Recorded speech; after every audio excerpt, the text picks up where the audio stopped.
Welcome to the 63rd episode of the Head Kick KO podcast. Today we are here to discuss UFC Fight Night, Jan Blachowicz versus Alexander Rocketch. And after that, we do have a couple of fight announcements and some ranking adjustments to discuss. And there is one title fight in there, so you're going to want to make sure you stick around for that. And then once we get through with that, we are going to look forward to next week's fight card, which is headlined by Holm and Katelyn Vieira. So to start this, we are going to get right into Yamblahovic versus Alexander Rocketch. And this was a very important fight coming in. This fight had major title implications. The way that I described this fight prior was that Alexander Rocketch would walk away with the title shot if he won. And for Yamblahovic, I think there were some questions that maybe he could get a title shot, maybe he couldn't. And we're going to discuss that a little bit later. But for the stakes that were riding on this fight, this was a very underwhelming finish to a fight that really was set up to be a very good fight, a very entertaining fight, and we just didn't get to see that through once Alexander Rocketch injured his knee in the third round. But we are going to talk about what happened up to that point. Up to that point, we had a really good fight on our hands. One of the things that impressed me the most was Alexander Rocketch's speed. His speed really stood out to me, and he was in there with a world-class opponent in Jan Blachowicz, and he looked a lot quicker than Jan. And I knew Rakic was quick, but I don't think I really thought he was that quick. So credit to him on that. He also throws some really nice kicks. I really like the way that he throws that that lead kick to the body, I should say. A lot of guys, when they're kicking to the body in your traditional, more roundhouse style kick, most guys do it with their rear leg, but he put in several shots with that front leg, and it was real quick, just a quick snap and bang, hits the body. So I think that was an interesting thing that stood out to me as well. And then from there, these guys were throwing some heavy shots, and they were throwing a lot of leg kicks. Yamblahovic, I think, was being a little bit more efficient with his leg kicks. He wasn't eating as much damage. He was checking some that were coming back a little bit more efficiently, and I think that ultimately kind of can be seen in the difference in swelling between the two guys. And let me also say this. I don't think the leg kicks at all were a part of the injury. I don't think anyone is making that claim. I would just like it to be known that by saying they're exchanging leg kicks and that Jan was checking them and Rakic was getting beat up in that lead leg, I don't think that really had any impact on the injury itself. Looking at the injury, we see Rakic's back leg kind of buckle out, and it looks like a ligament is probably torn in that knee. I'm no doctor, but I know that's no good. But a lot of the damage of the kicks was being taken by that lead leg. Jan was landing very effectively on that lead leg, and we didn't see much movement being prohibited or affected in the back leg prior to the injury. In the front leg, yes, but in the back leg, no. So I just kind of want to make that clear as well. And then Rakic did a good job as well of getting a takedown in that second round, and he had a lot of top control, which really helped him. He landed some good ground and pound, nothing too crazy, but it looked like he wore on Jan a little bit in that round. Jan looked a little bit more tired going into that third round than he did going into the second round. And for Rakic, he looked like he was going to be in a good spot. As that fight progressed, he didn't seem tired at all. I was quite impressed with his conditioning. But with that being said, with that injury, I think we were 1-1 going into 3. And from there, you've got 3 rounds left, and I think either guy could have went out there and won those rounds. So I'm not here to say that, Jan won in round 3, technically, and he was going to win the last 3 anyways. I'm not sure that that's the case. And with that being said, I'm not sure that Rakic couldn't have gone out there and one of the last three as well. So I think both of those guys had very big opportunities to go out there and put a stamp on this fight before it ended. However, with the injury, that was impossible. And so, with that being said, we're left in an interesting position with both of these guys because both of them look good to me. When you're thinking about guys in that light heavyweight division, I think that Blachowicz and Rakic are two of the best fighters in that division that are not currently competing for a title. So Glover Teixeira, Yuri Prochazka obviously competing for that title in the next UFC pay-per-view. Outside of that, I think that Blachowicz and Rakic are two of the best fighters in that division based off what we saw last night. I think there are some other guys who could present them with some challenges and possibly beat them. But regardless, I was pretty impressed with both guys. And also, I have been semi-critical. I don't feel like I've been overcritical, but I have been critical of Yamblahovic's performance against Glover Teixeira. And I believe in last week's episode, I said that if the Jan that fought Glover shows up, Rakic is going to get a win here. And I will say in this fight, that was not the Jan we saw. We saw the Jan that fought guys like Rockhold and fought fought guys like Corey Anderson. So we saw a good version of Yamblahovic, and I was impressed with the form he was in heading into this one, despite some previous criticisms. So I will say that as well. But moving forward for what is next for both of these guys, let's start with Yamblahovic. He called for a title shot, and I'm not necessarily sold on that idea that he is going to get that. However, I do think there are opportunities for him to possibly get that shot. Obviously, it is very important to see what happens at UFC 276, I believe the next pay-per-view is. But at the next pay-per-view, we will see Glover Teixeira, and we will see Yuri Prochazka fight for the belt. So, yes, UFC 276 is UFC 275. UFC 275, my apologies. Glover Teixeira versus Yuri Prochazka. So the winner of that will obviously be in a situation where they're left to determine who they fight next. And regardless of any, there's situations where if we get a draw, obviously, or if we get a controversial decision or things like that, there could be a rematch. Barring any unforeseen circumstances, I doubt that. So we're going to get a winner of this fight, and I think Yamblahovic does have a small leg to stand on here in terms of getting the next title shot. I think the other names that you really have to consider in this one, and there's several, on July 30th, we are going to see Anthony Smith versus Magomed Ankelov. I think the winner of that fight will have a real compelling case for a title shot. And especially if it's Magomed Ankelov, because he has not yet competed for a title. And even if it's Anthony Smith has done his work and worked his way back up to the top half and top 5 in that division. And beating someone like Magomed Ankelov, I think, could be enough to get him a title shot over Yamblahovic. And then the other fight we have to consider is Jamal Hill and Thiago Santos on August 6th. I don't think Thiago Santos can get a title shot with a win per se. However, if Jamal Hill is able to go out there and knock out Thiago Santos in a similar fashion to how he knocked out Johnny Walker, I do think that he will be somewhere in the discussion.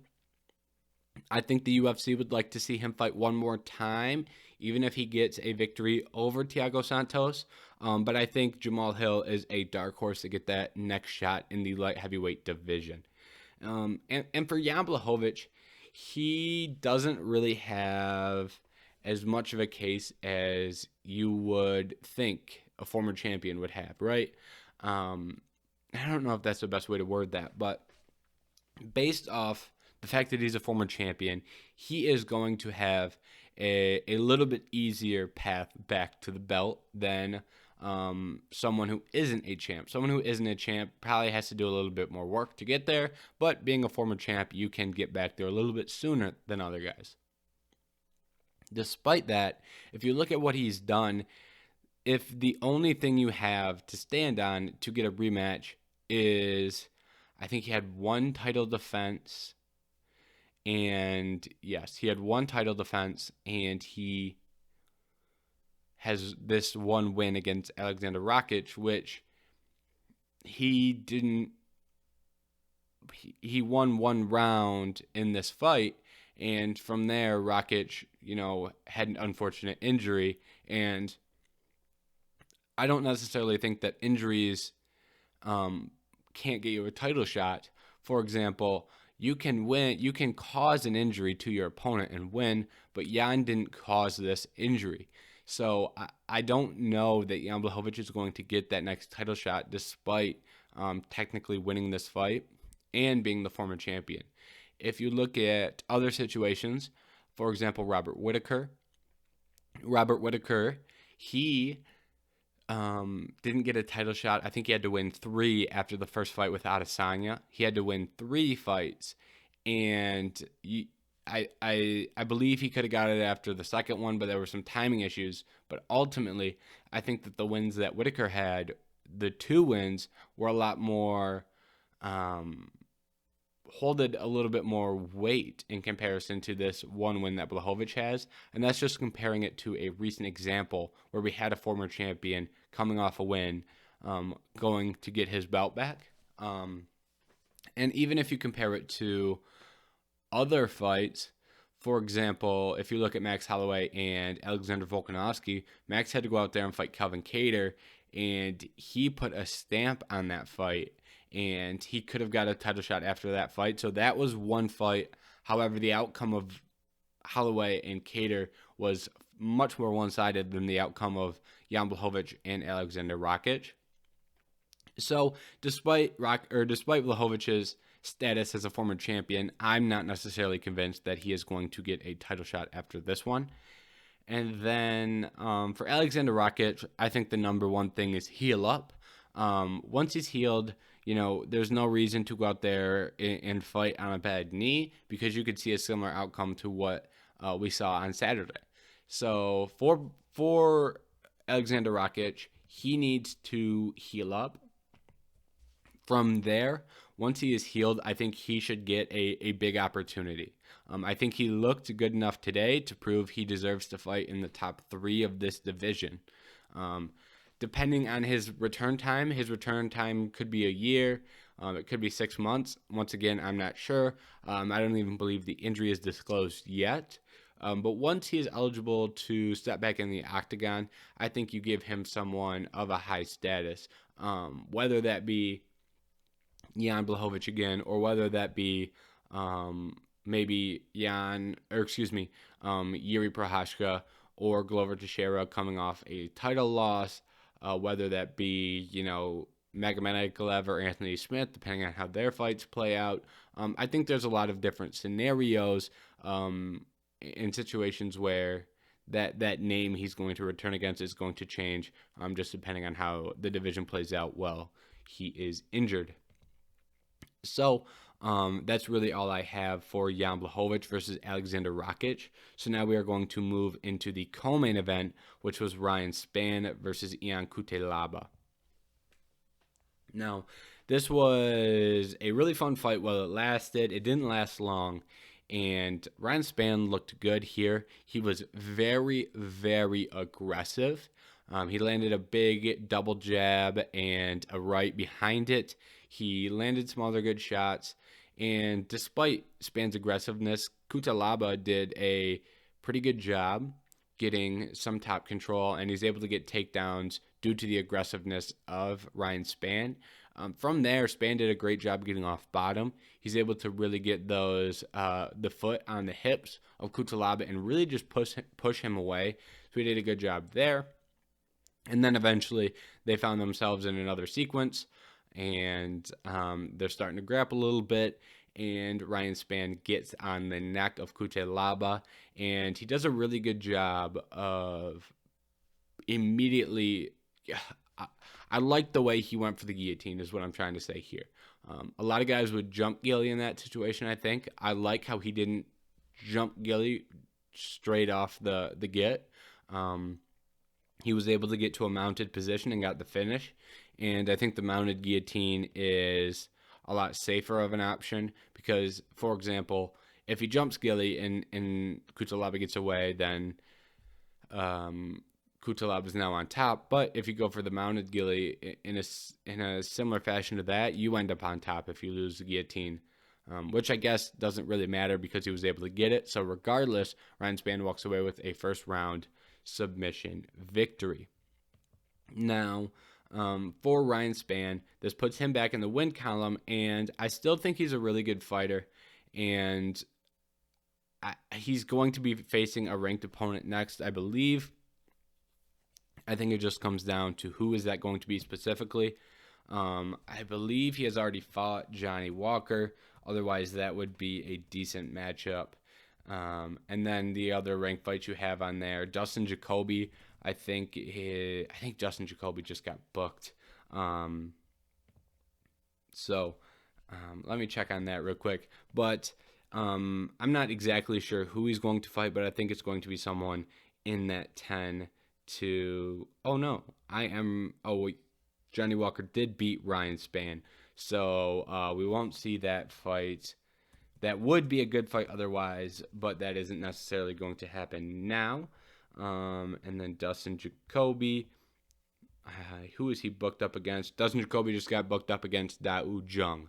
So I think the winner of that would be a good matchup for Ryan Spann. That'd give you two ranked guys who are in the similar position in those rankings. So I think that fight would make sense. For Cutelaba, he's going to have to fight another unranked opponent, and Cutelaba is someone who is really fluttering between those 10 to 15 slots in the rankings and just outside those rankings.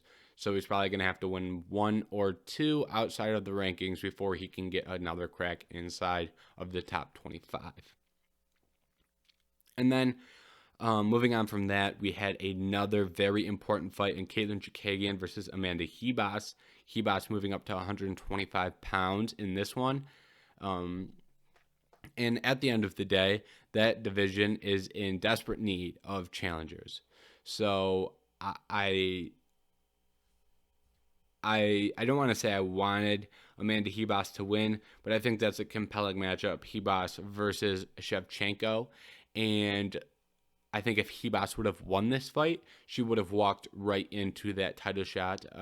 When you come into the division and beat the number one ranked contender, I think that puts you in a pretty good position for a immediate title shot. However, she wasn't able to get that victory, but it was a very, very close fight. Looking at that fight, I think it's pretty clear that Hebas won round 1 and Chookagian won round 2. Round 3 was a toss-up, and I believe I checked the verdict shortly after the fight. If you don't know, Verdict MMA gives you scoring, and Verdict had it scored at 9.54 in favor of Amanda Hebas, and that's out of 10. So that means Chookagian would have been around a 9.46. So they would have gave that a slight edge to Hebas, but that is such a small margin that pretty much means round 3 was a 50-50 toss-up, and the judges ultimately gave it to Chookagian. I'm not mad about that at all. I think it was a very close fight, and I think round 3 was a toss-up, and I'm not going to argue with how the judges scored round 3. And within this fight, I was pretty impressed with some of Hebas' groundwork. She landed a big toss in the first round. She landed several other tosses throughout the fight. However, Katelyn Chookagian looked like the better striker. I think Chookagian showed that she was the 125-pounder in that octagon, and Hebas looked like she was moving up from 115 pounds. So I think that really played in the benefit of Chookagian. I think she was a slight bit longer and a slight bit more powerful, and Chookagian does a really good job of landing frequently and using her length to her advantage, and she did a great job getting a victory in this one. And Chookagian won a majority of those striking exchanges. I think Hebas came out on top of a couple of them, but not enough to get her a win in this one. So very close fight, and I'm cool with it being scored for Katelyn Chookagian.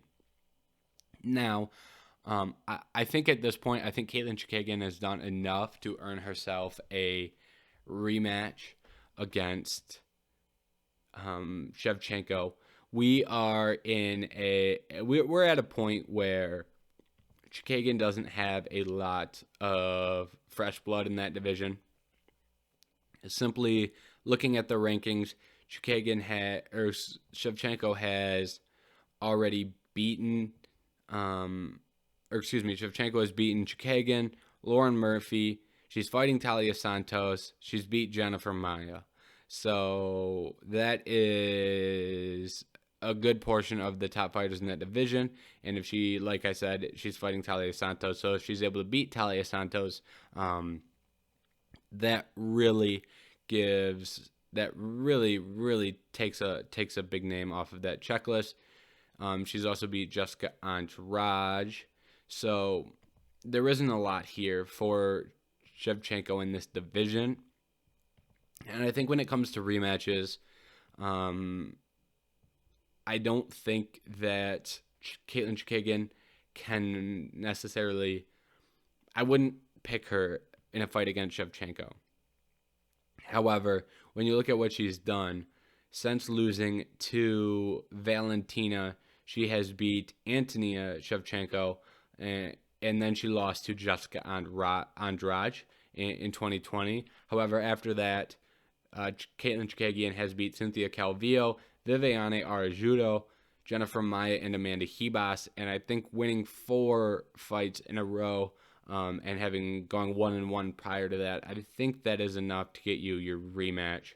And I think at some point you have to make that fight again, even though it's not the most compelling fight and probably wouldn't do the best in terms of selling pay-per-views or gaining interest. However, I just think that once you're able to put 4 back-to-back against the top fighters in a division, I think that gives you a solid stake at a championship fight.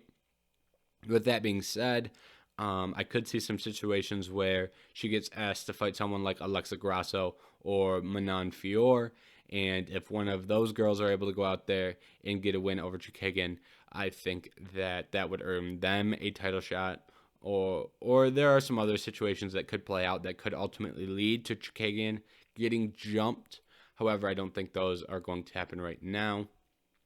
And ultimately, I think that next title shot for Shevchenko is going to come down to how active she wants to be.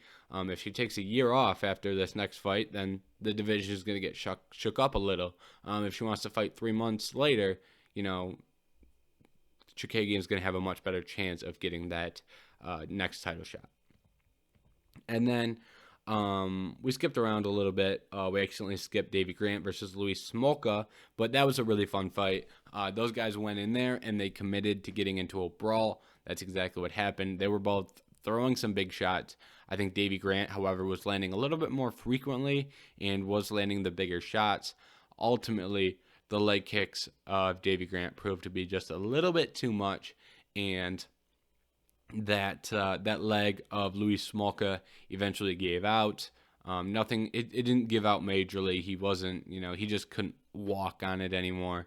I don't think there's any structural damage done to the knee. I think it's just going to be a lot of swelling.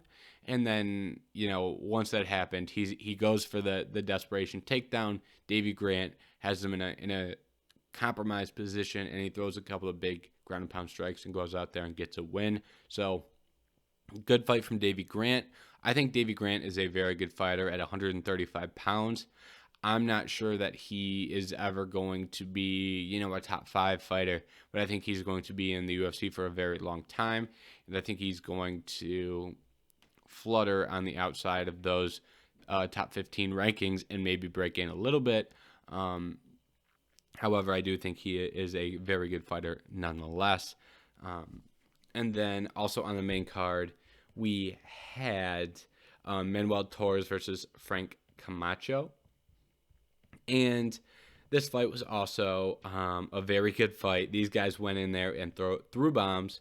And ultimately in this one, I think it came down to one of the two is going to land the big shot that puts the other out.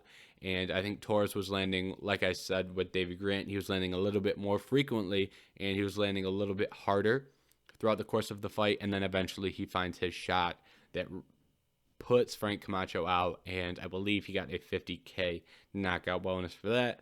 So he earned himself a great victory there. And he is still on the younger side, 13-2 for Manuel Torres. He's still got some climbing to do throughout the rankings, but we'll see how his career progresses. I think he's someone to potentially keep an eye on. And then now we're gonna skip around a little bit again. Viviane Arjuno versus Andrea Lee was on these prelims. These are ranked women at 125 pounds. Very good fight here.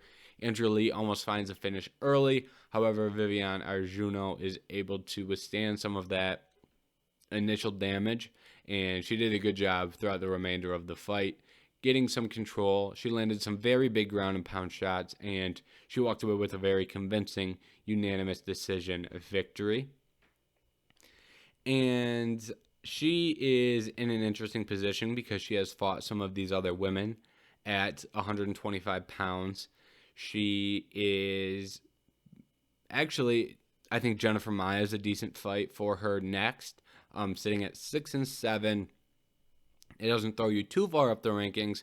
However, I think that fight makes a level of sense because I think also Alexa Grasso and Manon Fior are going to get big opportunities against some of those women in the top 3 and 4, depending on when those fights get booked. So I think Arjuno can get a good fight in against Maia, and then if she wins that, she can break into the top 5 of that division. For Andrea Lee, I don't think she's going too far, but I imagine that she's going to have to possibly fight an up-and-comer next, whether that be someone like Tracy Cortez. Macy Barber is, used to be a big-time prospect. Now she's not as much. Actually, Macy Barber's fighting Jessica Ai. So maybe once that fight's over, that'll make a level of sense. Moving on, we had Alan Nasimento versus Jake Hadley. I really liked Nasimento in this fight. I think he looked very good. Jake Hadley is someone who I was high on coming in.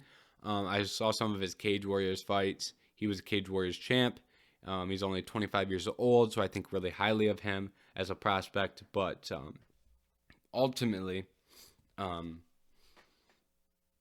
Nasimento was just a better fighter in that one.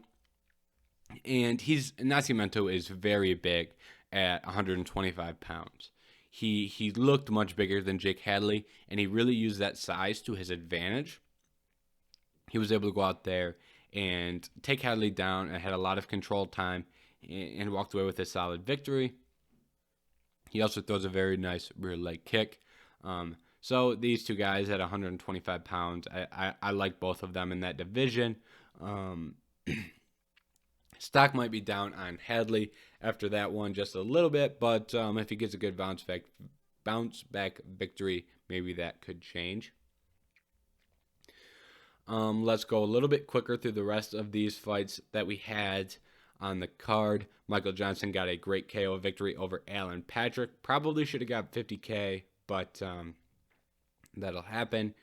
Yina Jandiroba was able to control her way into a decision victory against Angela Hill.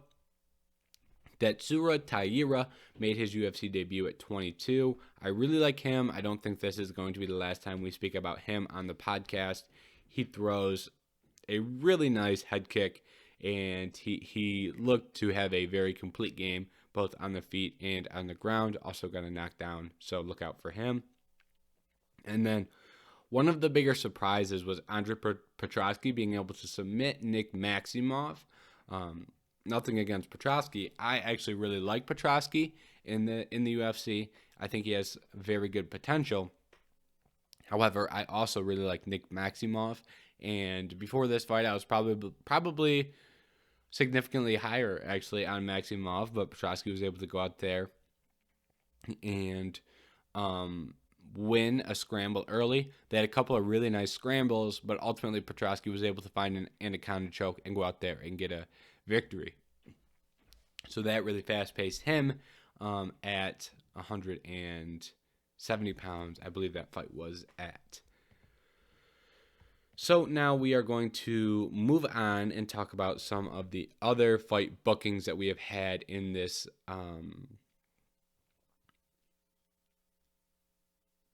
so now we're going to move on and discuss some other fight bookings that we have had since the last time we talked. And like always, we are going to go right in order of the date that these fights are going to take place. So, Andre Fiallo, he is going to fight Jake Matthews on June 11th. This is going to be a quick return for Andre Fiallo. However, Jake Matthews is a rewarding fight, and if you're able to beat Jake Matthews, I think he gets a top 15 opponent if he wins that fight. Adrian Yanez is going to get his wish to fight in Texas on June 18th against Tony Kelly.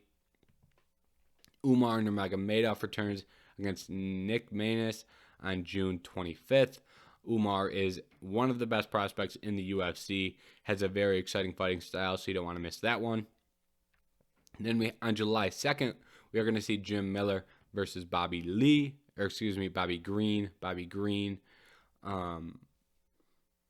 I was surprised they made this fight. Based off the fact that Bobby Green took that short notice fight against Islam, I thought the UFC was going to reward him with someone who wasn't as grappling heavy, and I thought they were going to give him someone he could strike with. However, I don't necessarily think it's a bad fight, just slightly surprised. Amanda Lemos, who lost a couple weeks ago to Jessica Andrade, is getting right back in there against Michelle Waterson on July 16th. And then Paul Craig and Volkan Ozdemir added to that UFC London card on July 23rd. So that's a good addition to that card, adding two more European fighters. I believe Volkan Ozdemir is a European. I might be wrong on that, but I know Paul Craig is, and he fought on the last London card and put on a show. Possibly the biggest fight that was booked was Brandon Moreno versus Kai Kara France on July 30th for an interim title fight. Word is that Davison Figueiredo has injuries in both of his hands, so they didn't just do this to spite Davison. He's actually going to miss a significant amount of time. Carlos Diego Fajeda versus Drakkar Close has been booked for July 30th. Diego Fajeda may be ranked. We'll talk about that a little bit more in a second. But he was pulled from the rankings after Charles got bumped down to the number one contender. So that is pretty much the equivalent of a ranked fight for Drakkar Close, which I was a little bit surprised about. But when you look a little bit deeper at Drakkar Close, I think he probably earned that. Especially even though he lost to Beneil Dariush, that was a very impressive fight that he almost won. So I don't think this is too big of a step for him into those rankings. Terence Mckinney is returning on August 6th to face Eric Gonzalez. Really like Mckinney. I thought he was going to get a little bit bigger name for an opponent. However, we'll see what he can do against Eric Gonzalez. And maybe at the minimum, this gives him an opportunity to build his hype a little bit. Because if you were to ask me, hey, do you think Eric Gonzalez or Matt Frivola is a better fighter? I would probably say Frivola. I could be wrong on that. I could be completely wrong, but that's probably what I would go with just if I were asked that question. So I'm kind of surprised this fight was booked, but I always like watching Terence Mckinney fight, so I will be there watching. Vicente Luque versus Jeff Neal, also on that August 6th card, and that fight, as always, if Jeff Neal or Vicente Luque is fighting, it's going to have repercussions in the top portion of that 170-pound division. These guys are currently ranked 6th and 12th. So shout out to Vicente Luque for being willing to fight someone who was a little bit further down in those rankings. And then removed from the UFC rankings pool was Gregor Gillespie. He hadn't fought in, I think it was a year. He said he hadn't fought because the UFC will not offer him, or he can't get guys, excuse me. He had been offered fights, but he couldn't get guys who are ranked ahead of him to accept fights. And he doesn't want to fight people ranked behind him. Now, this is the biggest flaw of the UFC rankings, is guys who want to fight guys ranked ahead of them, and they get mad when guys ranked ahead of them won't accept the fight. For example, Chandler, I think he said Chandler, Tony, and RDA, none of them wanted to fight him. However, using his logic, if he doesn't want to fight people ranked behind him, why would people ranked ahead of him want to fight him? You know, if Gregor, who I think was ranked 10th, I believe, let's see if Gregor is currently ranked 8th. So by Gregor's logic, if he's ranked 8th and doesn't want to fight anyone ranked behind him, then that means he doesn't get to fight Conor McGregor if they offer him that fight. But who am I to judge his thought process? But that means he won't fight anyone ranked behind him. And for example, if he wants to fight Chandler, Chandler's ranked 5th. So why would Chandler fight anyone who's ranked behind him? Using Gregor Gillespie's logic, or RDA, who's ranked 7th. Why would he want to fight anyone behind him? So sometimes there's things that give it you gotta give a little to get a little, because if you win fights, you're gonna move up in the rankings, regardless if you're fighting guys ranked behind you.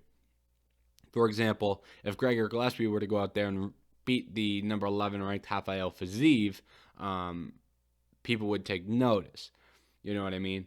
Sitting around and waiting for a Beneil Dariush, a Michael Chandler, and RDA might not be the most efficient outcome, and now you're no longer ranked. So now you're kind of left at the position of the UFC, because now you can't say, hey, I won't fight someone ranked behind me.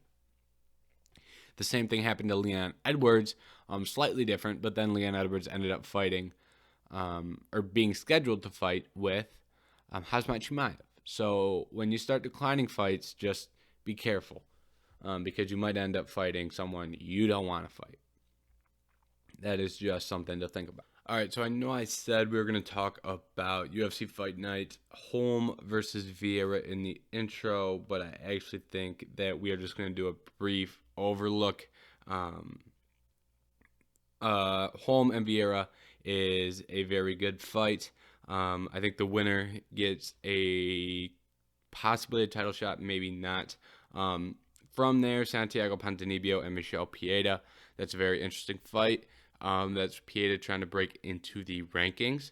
And then from there, I'm just going to shout out a handful of other fighters. You've got Dusko Todorovic, who was a big-time prospect, then lost 2 in a row. Eric Anders usually gets in exciting fights. Uros Medic, 7-1, similar situation where top prospect, lost a fight. Chase Hooper, people seem to really enjoy him fighting as well, so I'll make sure to say that he is on this card. Other than that, there isn't a lot of big name value or a lot of top prospects. I still think it's an interesting card. I think there are some interesting names that may turn out, and if anything crazy happens with any of those, we'll talk about it next week. So if you want to watch a recap, we'll be back recapping this next week when it happens. But for now, thank you for watching this episode of the Head Kick KO podcast. Goodbye.